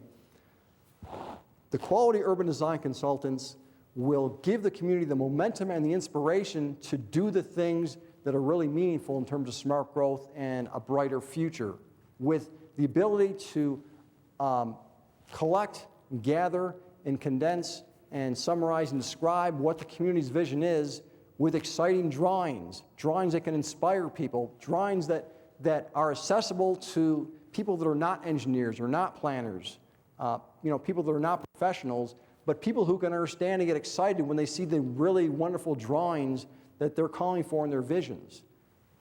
The urban design consultants that are skilled in creating those visions and drawings are very powerful means of finding the momentum and the will as a community to move in the direction of doing the things that need to be done to improve your community. So I really strongly recommend the concept of using quality urban design consultants. Important to keep in mind that we should not be dumbing down and keeping our visions modest. With time, almost anything is possible. We often squelch ideas by saying, well, we can't do it in a couple of years, so let's not even think about it or propose it. But what I'm saying is that we have to keep in mind that with time, anything is possible.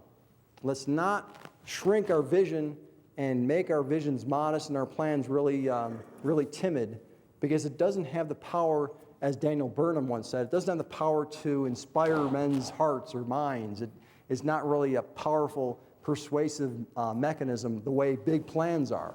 Big plans can inspire us as a community to do the exciting, necessary things to have a better future. One of my heroes, Enrique Peñalosa, the former mayor of Bogota, Colombia, He was elected mayor a while back, and he really did some things to try to move in the direction of making people happy instead of cars. His most famous comment, perhaps for me at least, is that you can make cars happy and you can make people happy, but you can't do both. It's either one or the other. And so understandably so, he's a hero of mine. He really did a lot of effective things to reduce the dominance of cars and really provide a quality of life that created a lot of urban happiness. His citizens were noticeably happier over time. Now, initially what happened is that people were outraged. When he started trying to rein in cars, people were just enraged. They tried to throw him out of office. They couldn't stand him. In other words, he made a huge number of vicious enemies. In other words, he was a leader. What happened ultimately is that people were able to see so clearly and obviously that the quality of life had improved so much that he became a hero. He was elected for multiple terms in office as mayor. He was tremendously popular because it was so obvious that Bogota had seen a real improvement in its quality of life. And yet he started off making all those enemies and wanting people to throw him out of office. All right, road dieting. Going from 4 lanes to 3, a very, very common tactic. Going from 4 lanes to 3 delivers a lot of benefits. Which of these two, 4 lanes or 3 lanes, carries more traffic? Well, up to about 25,000 car trips per day, they actually carry about the same amount of traffic. And that's largely because the inside lanes in a 4-lane urban street actually becomes a turn lane when people are waiting to make a left turn. So you lose that as a travel lane when people are waiting to make a left turn, so it actually functions more like a 3-lane than a 4-lane for capacity. 4-lane or 3-lane, which produces more speeding? Well, I think it's fairly obvious that the 4-lane is going to create more speeding, and that's shown in studies. Also, more obvious, perhaps, that the 4-lane produces more crashes. Studies show this. And as you've heard from me earlier, bikes, pedestrians, and businesses are benefited with more modest 3-lane streets than larger, higher speed, more dangerous 4-lane streets. And in fact, these streets are not only seeing a large number of communities in America going from 4 lanes to 3 because it's such a no-brainer, essentially, to have all these benefits from going from 4 lanes to 3. A lot of cities are starting to think about starting to actually go from 5 lanes to 3, removing 2 travel lanes.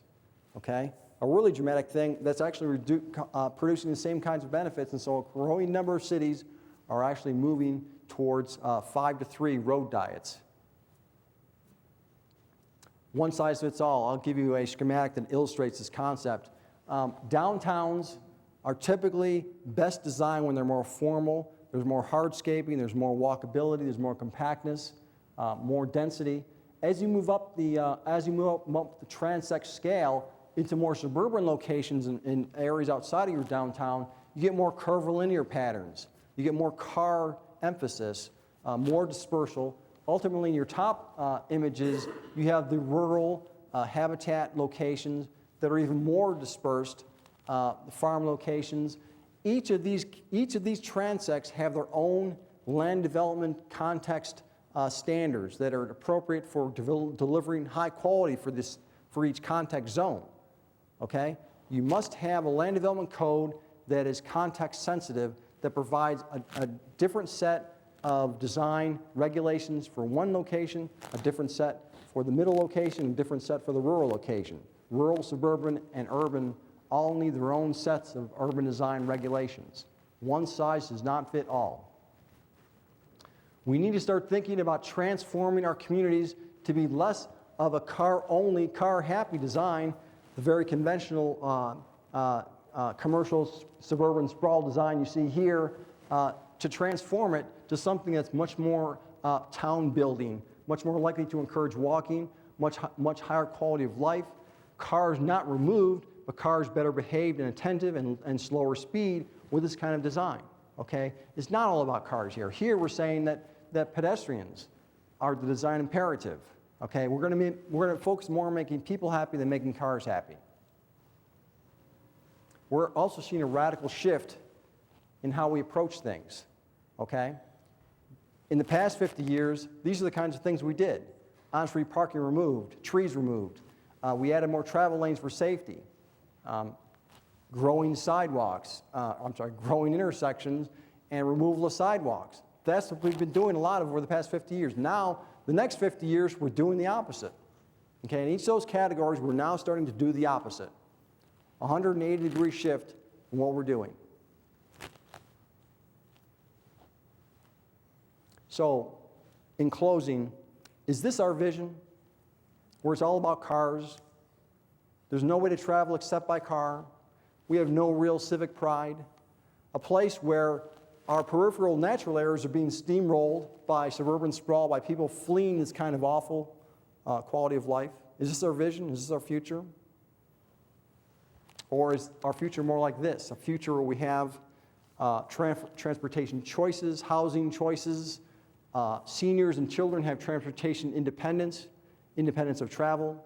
We have civic pride. We have a place that we can be proud of. A place where, therefore, we have more in the way of environmental conservation because there's less desire for people to flee into the peripheral locations. My main argument is that we must restore the tradition of designing to make people happy instead of cars. We must restore that tradition, and the two keys are to do what we can to reduce sizes and to ratchet down speeds. Those are the two keys to restoring the tradition. Thank you for your time.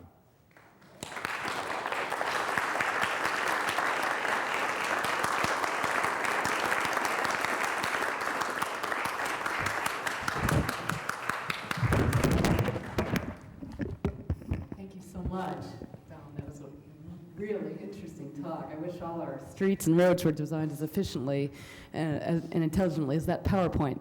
We're going to go ahead and take some questions now. And we have a microphone up here, and I'm not sure if the mics are working over there, but if they are, you're also welcome to anyone who wants to come up and try that out as well, either side. If it's not, we'll come over here. And we'll take questions for, 15 minutes, say. So if anybody wants to get up and ask any, you are welcome to do it right now. Well, one thing you didn't mention was in these other countries, like in Europe, they're paying more in taxes on their gasoline than our overall price.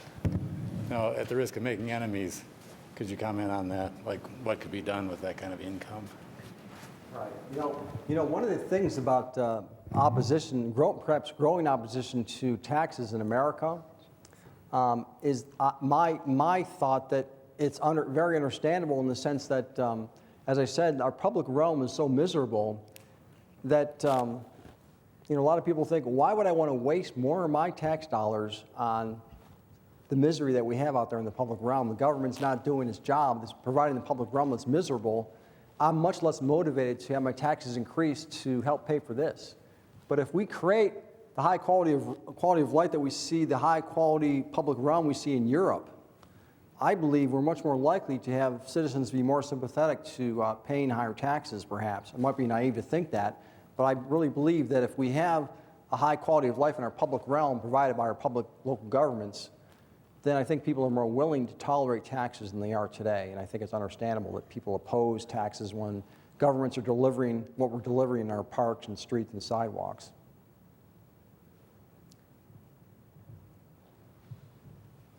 You made some excellent suggestions leading to, in effect, redesign of physical space. My question is sort of in the interim, when we have the physical structure that we do, are there also changes in regulations? For example, the allowed traffic speeds. Should these be lowered? Are there other things that we can do that move us in that direction with the built environment that we have? I think it's essential that we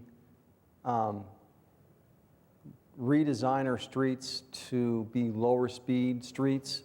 It's not so much reducing, knocking down the speed limit signs, having speed limits that are lower.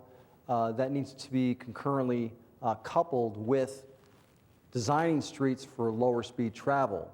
That our streets are designed for higher speed travel, and therefore it doesn't really work for us to lower the speed limit on a road that's designed for higher speeds. People tend to disregard the speed limit signs.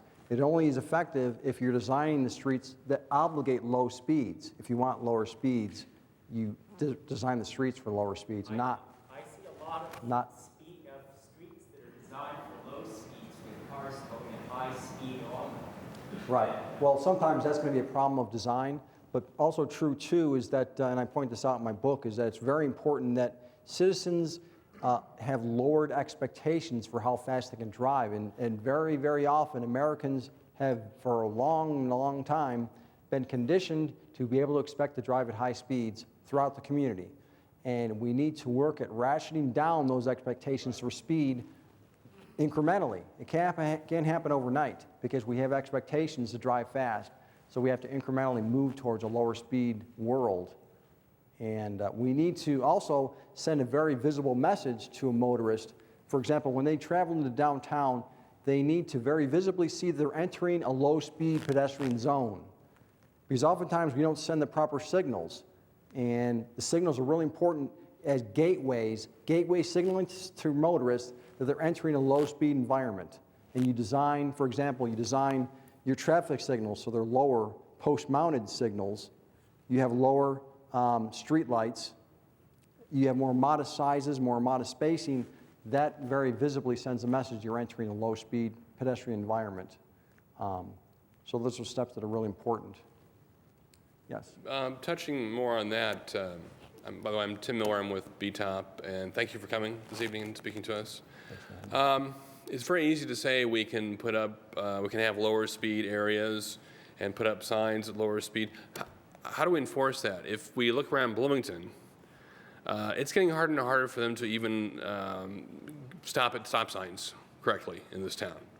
How do we change the psychology? And that's kind of the other part of my question is, you personified cars quite a bit. We're going to make life happier for cars than happier for people. When we have to understand that there are people behind the cars.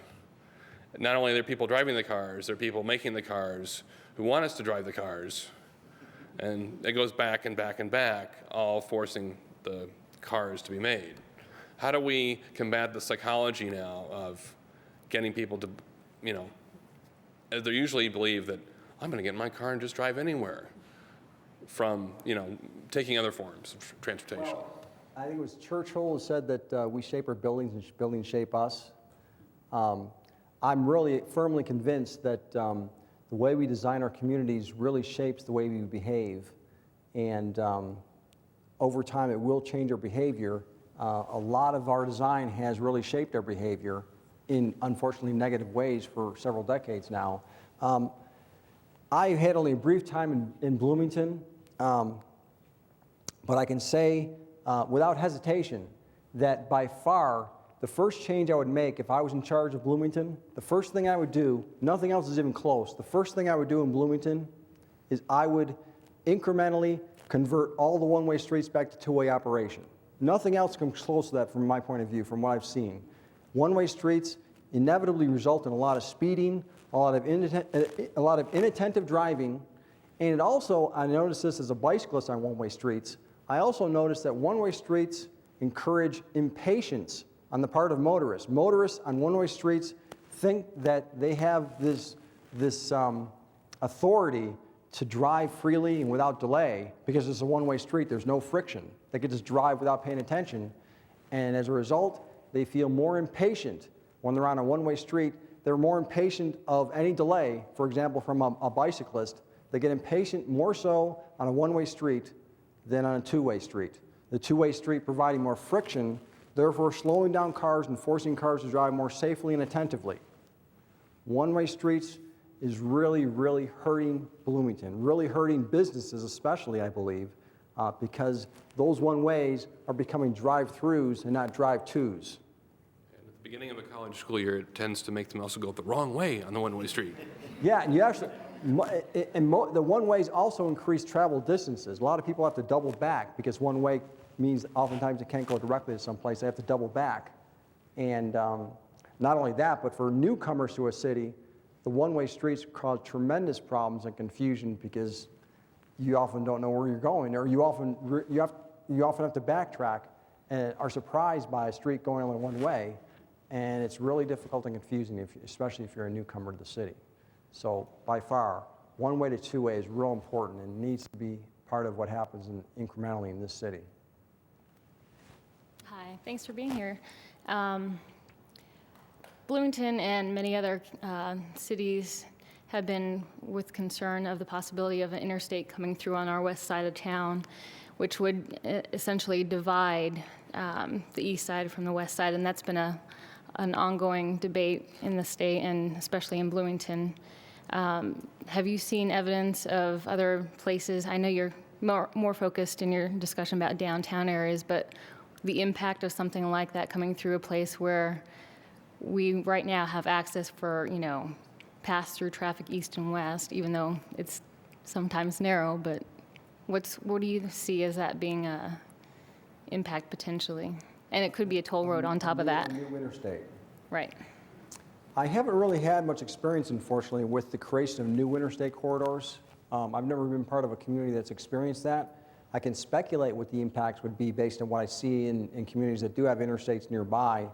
In a city I used to live in, Gainesville, an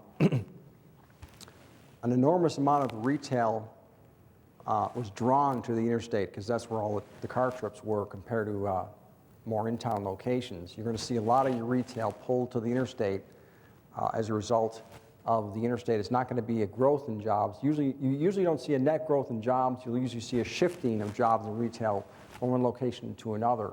And you'll see much more in the way of big box. One point I make is that with small roads, big box is impossible. With big roads, big box is inevitable.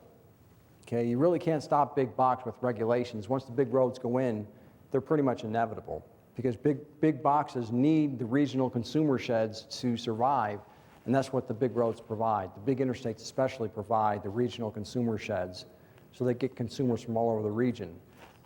So that's a lot of what you can expect as well. Certainly there's going to be big natural environment impacts, wildlife impacts to interstates. I don't really know the context as to why they're proposing that alignment.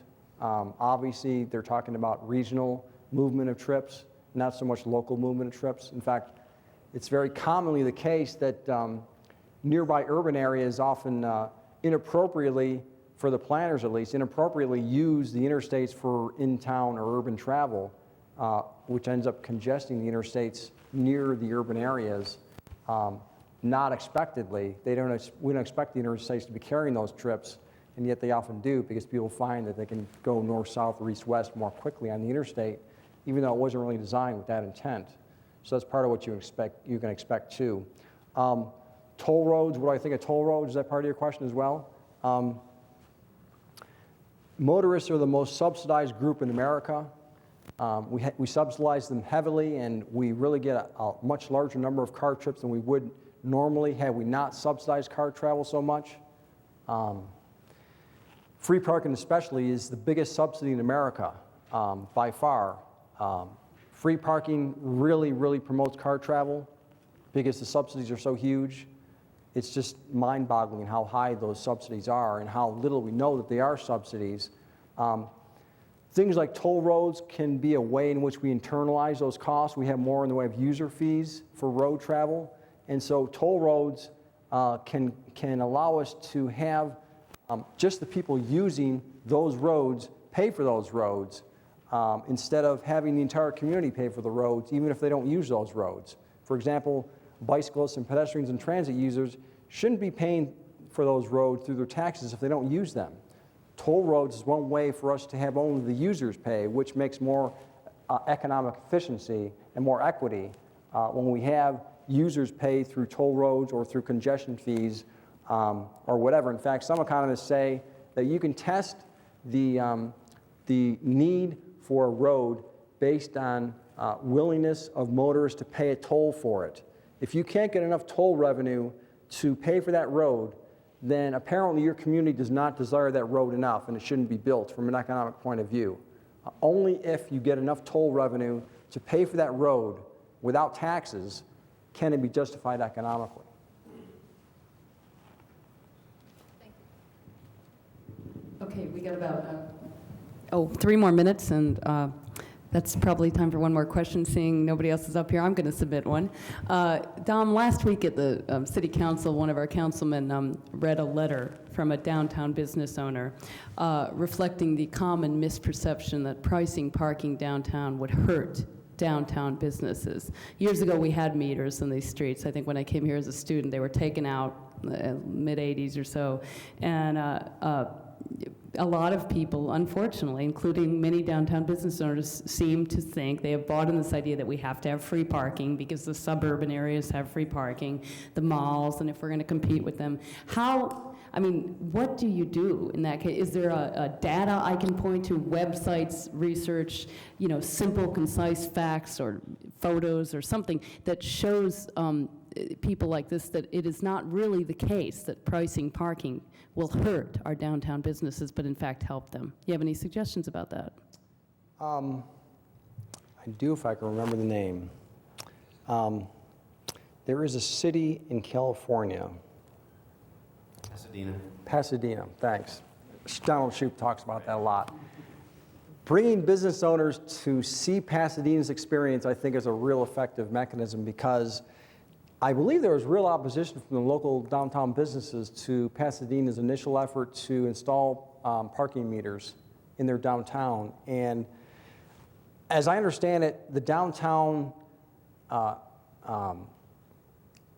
quality or improvements have been so dramatic and has caused such a great place for people to come to, a really wonderful place for people to come to, that has really helped businesses economically. Business has really been improved dramatically by that process, to the point where businesses apparently now very strongly, the business owners that were initially opposed to the meters now very strongly support the meters.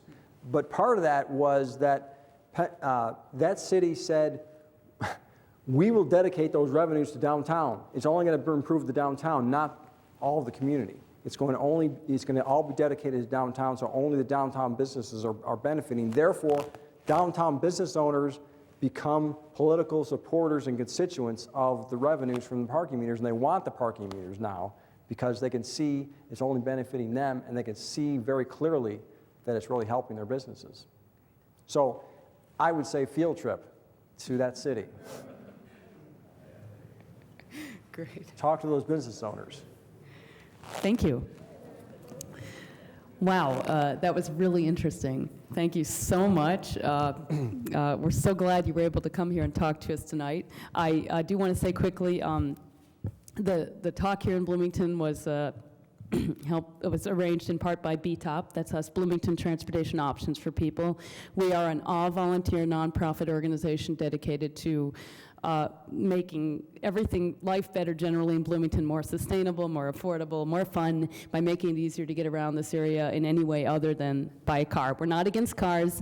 We're not against people driving. We are against what I call forced auto dependence. We want options for everyone out there, young people, elderly, et cetera. And we are also always, we always gladly accept donations because we are all volunteer and nobody's making any money for what we do right now.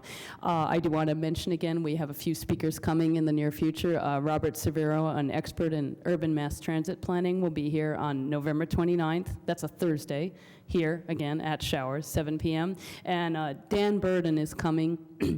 The Council of Neighborhood Associations is the lead sponsor. BTOP will be cooperating with them on that event. He'll be here January 19th.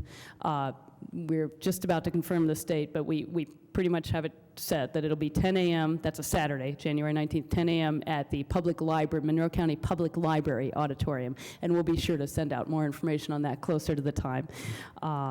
And we have an email list out there if you are interested in getting these announcements and are not already on our list. Feel free to put your name on it. It's very low traffic. We only have speakers maybe every other month or less, and we send out announcements about our monthly meeting. So thank you so much. Now, yeah, go ahead. One last thing, if I can ask you a favor. Please don't tell the city of Gainesville I gave this speech tonight. And based on what you heard, I do. You're right. Based on what you heard tonight, do you believe it was proper for me to be muzzled from not being able to speak within 100 miles of Gainesville?